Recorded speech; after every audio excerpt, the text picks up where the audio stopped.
Живая музыка, богатый фуршет и плеяда казахстанских звезд. Музыканты из группы «Дервиши» презентуют необычный этно-джазовый альбом. В нем нет новых синглов, только инструментальная музыка. Я так полагаю, что сегодня у них будет специальная программа, отличная от того, что они делали до сих пор и к чему мы уже привыкли.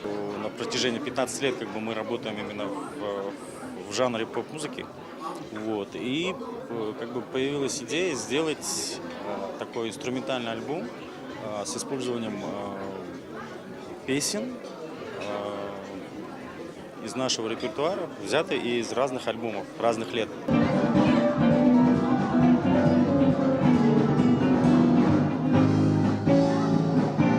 Поддержать и поздравить музыкантов пришло немало звезд. Редкие гости возможных пати Карина Абдуллина. В большинстве случаев это скучно и неинтересно, и, на мой взгляд, бездарное провождение времени.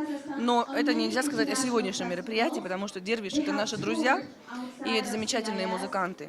В приподнятом настроении сегодня и обворожительный Нурлан Абдуллин, любимец казахстанских дам, конечно же, говорил о женщинах. Он записал с таинственной девушкой Эльвирой новую композицию и снял на нее клип в Киеве.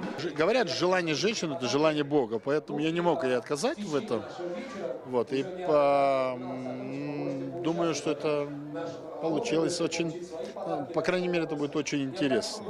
А певица Жанна Арынбасарова вовсю готовится к сольному концерту, но и она не смогла пропустить такую вечеринку в кругу музыкантов. Пришла сюда, чтобы насладиться игрой моих друзей, да, я давно не слушала живьем ребят. Словом, пати прошла на ура, было что послушать и на кого посмотреть. Алена Абиденко, Юлдаш Худайбергенов, Новости Ревью.